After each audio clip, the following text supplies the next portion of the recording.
Pemirsa, kita sampai di ujung acara. Katanya Pak Anton mau nanggapin apa? Tapi pendek, Pak. Waktu kita udah habis. Baik, Pak. Baik, Bang Karni, terima kasih. Kita di sini saya kira tidak mencari benar dan salah atau menang dan tidak menang, tapi kita mencari satu kebenaran. Dan kebenaran itu memang pahit. Saya mungkin di sini akan menjawab beberapa pertanyaan bahwa dari Bang Alpon ada Wakapolres, tidak ada Wakapolres Pak di sana Pak. Itu hasil rekonstruksi dan 8 orang saksi. Yang ada juga Ibtu Yosi, bawahannya Pak Nopel. Kemudian masalah rekonstruksi itu satu keharusan dalam juknis serse dan itu di seluruh dunia Pak.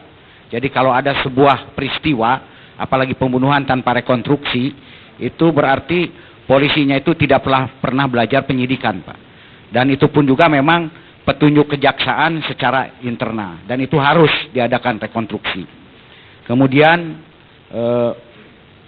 dari masalah anak kandung Pak, ini masalah anak kandung ini bukan dalam arti sebenarnya Pak, tetapi karena anggotanya adalah anggota Polri. Saya kira tidak salah kalau kami menganggap anak kandung gitu Pak. Ini dan juga tentang masa lalu memang harus kita akui Pak. Itu adalah masa lalu yang kelam bagi Polri dan kita berusaha belajar dari sejarah. Jangan sampai kita belajar sejarah tapi tidak pernah mempelajari sejarah. Artinya untuk perbaikan di masa yang akan datang Pak. Tetapi saya kurang sependapat dengan Bapak bahwa Pak Buas itu arogan Pak. Itu menurut aturan hukum karena memang 2 kali panggilan berturut-turut itu boleh Pak. Aturan hukumnya membolehkan.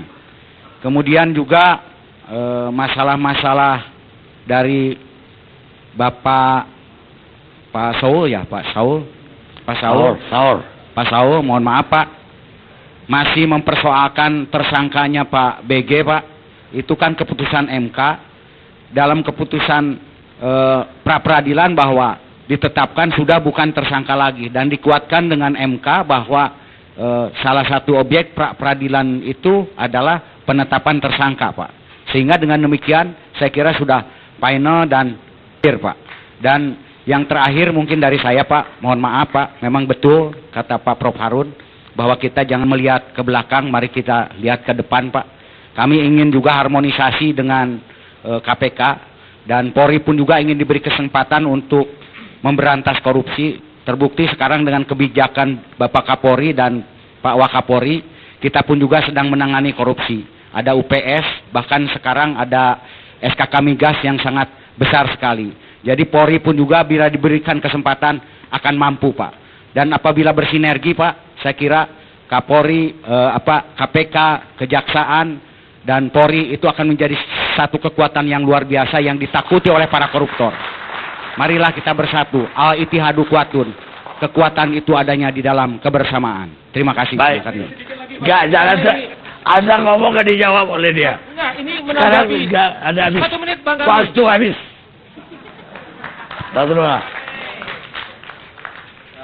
Terima kasih Bang Karni. Ini ada udah 2 kali panjang lebar.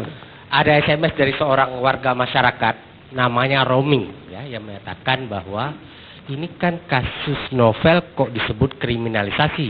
Ini kan novel ini disidik ketika dia menjalankan tugasnya sebagai Polri. Dan sekarang polisi sedang memperbaiki, membenahi aparat-aparatnya yang pernah melakukan kesalahan masa lalu. Tapi kita harapkan ke depan juga akan ada novel-novel lain yang dikoreksi, bukan hanya novel dalam kasus ini. Itu satu. Yang kedua, ketika Presiden mengatakan jangan tahan, ada pihak yang menyatakan itu tidak boleh ditafsirkan sebagai ikut campur dalam proses peradilan. Bagaimana kalau Presiden bilang tahan dia, ikut campur bukan? Nah itu hati-hati ke depan, jangan pernah ada lagi kalimat Presiden mengatakan jangan tahan atau tahan. Kalaupun Presiden kebelet sekali dengan perlu tidak ya ditahan atau tidak ditahan orang itu, panggil diam-diam ke istana, ajak ngobrol, lakukan. Walaupun itu sebenarnya juga melanggar, tapi ya dia dalam kapasitas sebagai kepala negara bisa melakukan. Dan sangat saya sayangkan ketika Presiden mengatakan Wakapolri tidak melakukan lagi gerakan-gerakan apa yang kontroversi. Panggil saja ke istana, diam, jangan lakukan gerakan, tiarap Anda. Kan bisa begitu, ngapain di konferensi pers kan? Ini lucu bagi saya. Gitu. Kemudian, saya yang paling penting ingin saya katakan, jangan pernah kita ini, termasuk para lawyer, menciptakan ada penegak hukum yang untouchable. Bahaya sekali. Kalau kita berkata, saya sependapat sekali dengan rekan Saud tadi bahwa apa yang tidak boleh dilakukan oleh polisi juga tidak boleh dilakukan oleh KPK, seperti melakukan pembatasan jumlah penasihat hukum yang mendampingi dan lain-lain. Gini aja. Saya minta Anda to the point aja. Perlu ditahan atau tidak tersangka, itu aja. Saya Jangan ingin berpanjang mengatakan lebar. sebaiknya dalam proses peradilan pidana yang baik, ya, penahanan itu jangan dilakukan. Karena apa? Penahanan itu memasukkan orang di dalam penjara sebelum ada putusan pengadilan yang berkekuatan hukum tetap. Namun, demi proses peradilan juga dibolehkan, tapi syaratnya sangat ketat. Syaratnya apa? Adanya keadaan-keadaan yang menimbulkan kekhawatiran. Jadi bukan hanya kekhawatiran. Di dalam kalimat undang-undang, saya dengan Prof. Adi Hamzah merumuskan itu termasuk di RUU KUHP sekarang, adanya keadaan-keadaan. Itu harus bisa dibuktikan adanya keadaan-keadaan yang menimbulkan kekhawatiran. Nah, kemudian ketika ada pihak yang meminta untuk ditangguhkan dengan jaminan, boleh. Tetapi ingat, jangan sampai polisi sekarang mengabulkan penangguhan itu karena KPK yang minta. Besok lusa begitu ada anggota polisi yang disidik oleh KPK, polisi juga minta pimpinan polisi tanda tangan surat penjaminan, ditangguhkan. Kerjasama saling balas-membalas. Oke. Bagaimana dengan lembaga lain yang minta nanti? Misalnya sekarang ada anggota DPR, pimpinan DPR tanda tangan kirim ke KPK, tolong ini jangan ditahan. Apa tidak boleh dikabulkan? Boleh dikabulkan. Persoalannya adalah penahanan yang seharusnya menurut hukum dan keilmuan jangan terlalu sering digunakan, sekarang diumbar. Baik. Soalnya pengacara kalau dikasih kesempatan bisa sampai pagi satu orang. Gabriel pendek juga. Pendek sekali, Bang. Kalau saya melihat begini, masalah ini, masalah Novel Baswedan, ini saya kira strategi, itu naked strategi. Jadi, Polri menelanjangi kelemahan-kelemahannya dulu, dan semoga juga KPK melakukan yang sama. Sehingga kemudian ini dalam rangka koreksi untuk ke depan, supaya bisa lebih baik, supaya tidak mengulangi hal-hal seperti ini. Belum terlalu panjang kan, masih panjang kan, Bang ya?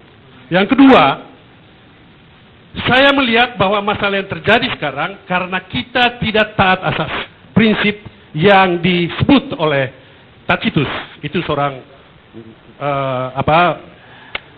Filosof. Dia bukan filsuf, dia itu seorang senator dan seorang sejarawan Romawi, dan ini prinsip yang berlaku universal. Sine ira et studio. Dalam penegakan hukum tidak boleh dilakukan dengan kebencian, kemarahan, balas dendam, dan pilih kasih. Saya melihat itu yang terjadi selama ini, sehingga kemudian ya saling baku balas. Saya kira cukup. Albert. Ya, baik. Terima kasih, Bang Karni. Tentang ada kejadian yang menjadi perhatian saya dan keprihatinan yang luar biasa, sekalipun itu akan menjadi koreksi yang membumi di kepolisian, dan sudah diharapkan tadi juga terjadi koreksi di KPK. Ada satu konvensi protokol 3 konvensi Geneva, ya, bahwa tawanan perang saja yang biasanya diperas pengakuannya habis-habisan dilarang menciderai tawanan.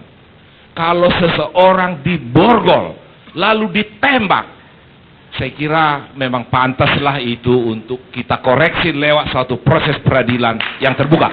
Terima kasih, Bang Karni. Tumben ada pengacara yang tepat waktu. Profesor sekarang closing.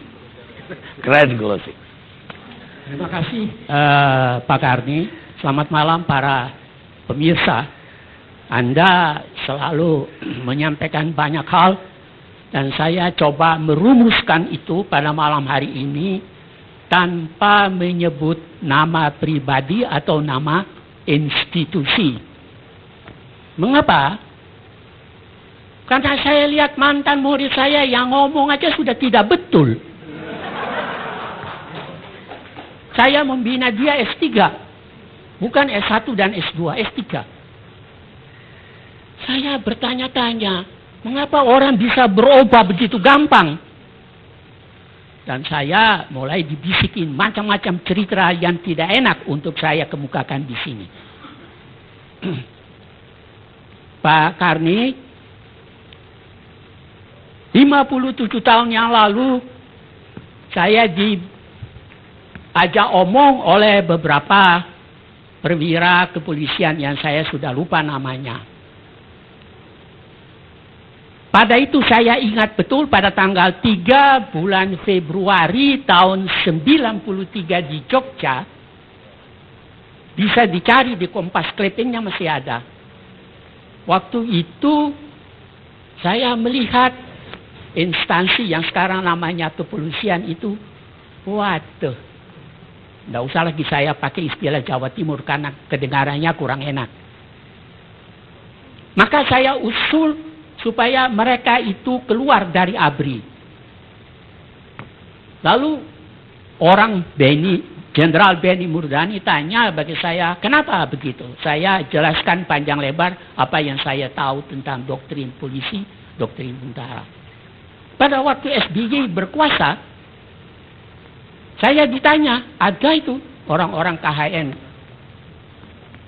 Dan ada mantan murid saya S2 dari Makassar yang jadi Menteri Kehakiman. Saya mengatakan begini, sudahlah Pak Presiden, kalau perlu Bapak saja yang jadi kepala langsung di atas kepolisian. Mengapa? Karena saya sendiri punya pengalaman tahun 46. Ibu saya ditahan oleh polisi yang kepalanya adalah Stulenga, kontroler alias camat. 3 bulan tidak diperiksa. Karena itu saya bilang, polisi jangan dibawa Departemen Dalam Negeri. Lalu bagaimana? Kalau kembali aja kepada ABRI. Saya tidak mau utik sana, utik sini. Tapi Pak Karni masih ingat 2 minggu yang lalu, Profesor Abid Sani mengingatkan kita semua. Bukan saja polisi. Kalau kalian tidak hati-hati, bisa saja sejarah berulang kembali. Sekarang saya bertanya, apa rakyat pilih polisi atau pilih KPK? Kalau sarjana-sarjana hukum ini yang katanya pengacara-pengacara ulung, itu saya teringat kepada yang saya pernah ucapkan di sini, ditulis oleh Kranenberg, buku yang saya baca pada tahun 1954, pertama kali saya jadi mahasiswa Fakultas Hukum. Ini pengacara-pengacara ini, mohon maaf ya, bukan saya, tapi kata Kranenberg, ibarat cacing yang hidup dari kayu busuk. Saya Borman diliven van het rotte hout. Ya itu. Jadi Anda tidak usah bela sana, bela sini. Apa-apa memang penegakan hukum di Indonesia ini sudah baik? Tidak baik. Busuk, buruk, kacau. Kalau tidak, saya tidak baca di koran atau lihat di televisi, rakyat berontak bakar kantor Polsek. Itu salah satu contoh. Apa kalau dibiarkan begini, lalu dikira, saya punya senjata, tidak berani. Siapa yang bilang itu? Kalau ada yang kritik presiden, boleh-boleh saja. Tapi mereka lupa, ini bukan presiden parlementer. Ini presiden kabinet presidensial. Dia bisa melakukan apapun. Kecuali barangkali menyatakan perang atau apa. Coba baik-baiklah tanyalah, ini ada ahli hukum tata negara di sini. Ya, jadi saya dengar tadi, saya ikut membidani lahirnya KPK. Oh ya? Saya ada pada waktu itu di Komisi 2 yang sekarang namanya Komisi 3 di Senayan waktu itu. Kenapa lahirnya KPK, Pak? Karena polisi dan jaksa brengsek. Ini sejarah. Saya heran kok mantan murid saya itu kok berlaga seolah-olah dia yang membidani. Yang benar aja dong. Kalau tidak percaya, buka kembali notulen-notulen itu. Karena itu, Saya tidak mau menuduh siapa-siapa. Kalau sepatu itu cocok, silakan pakai. Kalau tidak, buang saja. Wie des Hund passt trägt hem an.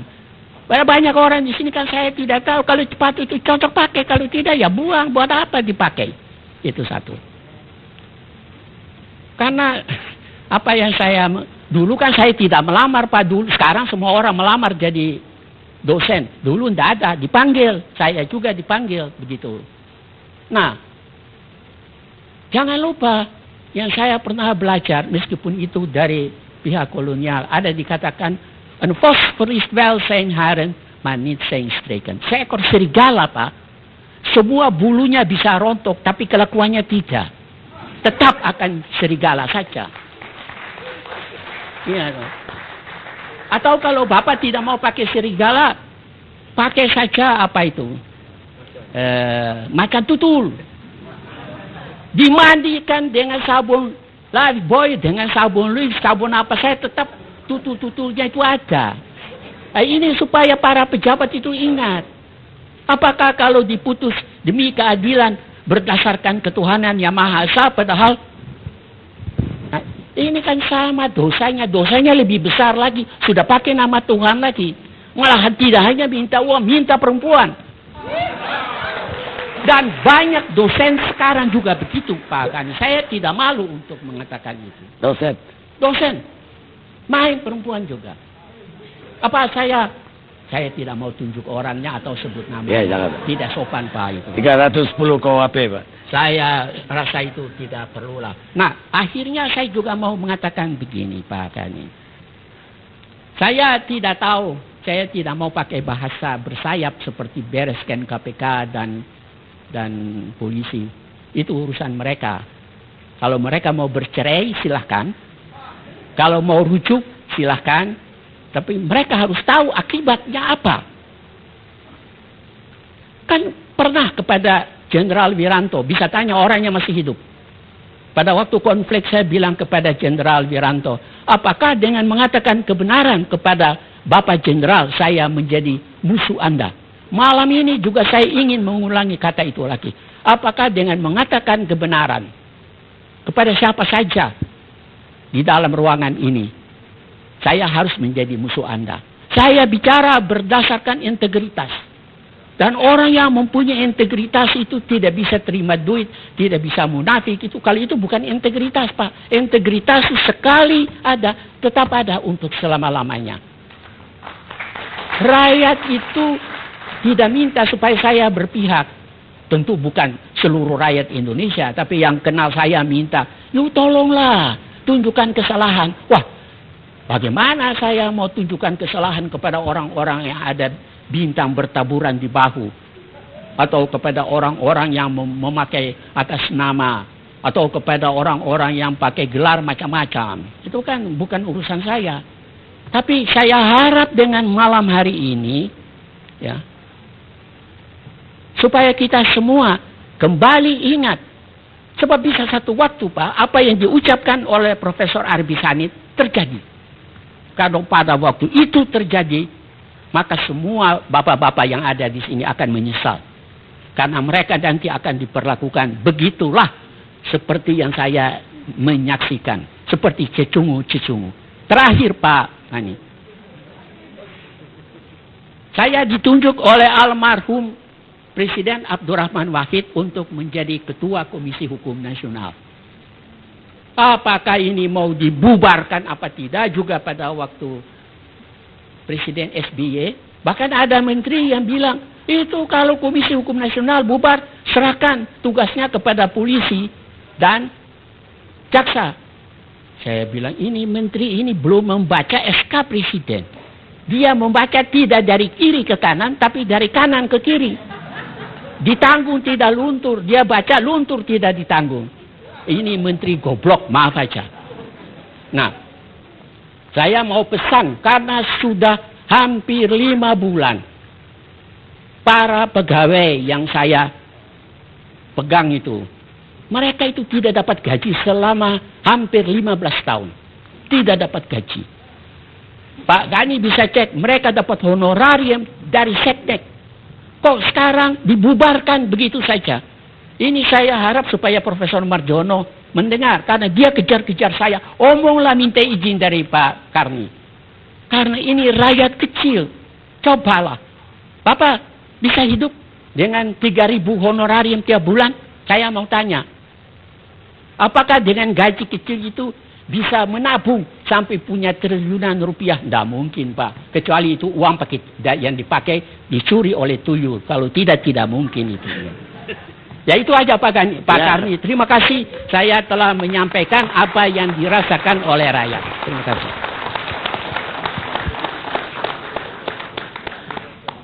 Saya mohon maaf karena beliau adalah profesor senior. Jadi memang saya kasih istimewa dibanding narasumber yang muda-muda yang dapat 1 menit, 2 menit. Pemirsa, pemerintah memang harus mengajarkan rakyatnya dengan contoh dan teladan. Ketika pemerintah melawan hukum, maka rakyat juga akan melawan hukum. Dan akan mengambil hukum itu di tangannya sendiri. Dan akan menggiring rakyat ke anarkis. Louis Brandeis, Hakim Agung Amerika. Kita ketemu LC yang akan datang. Betul? Menyimpulkan.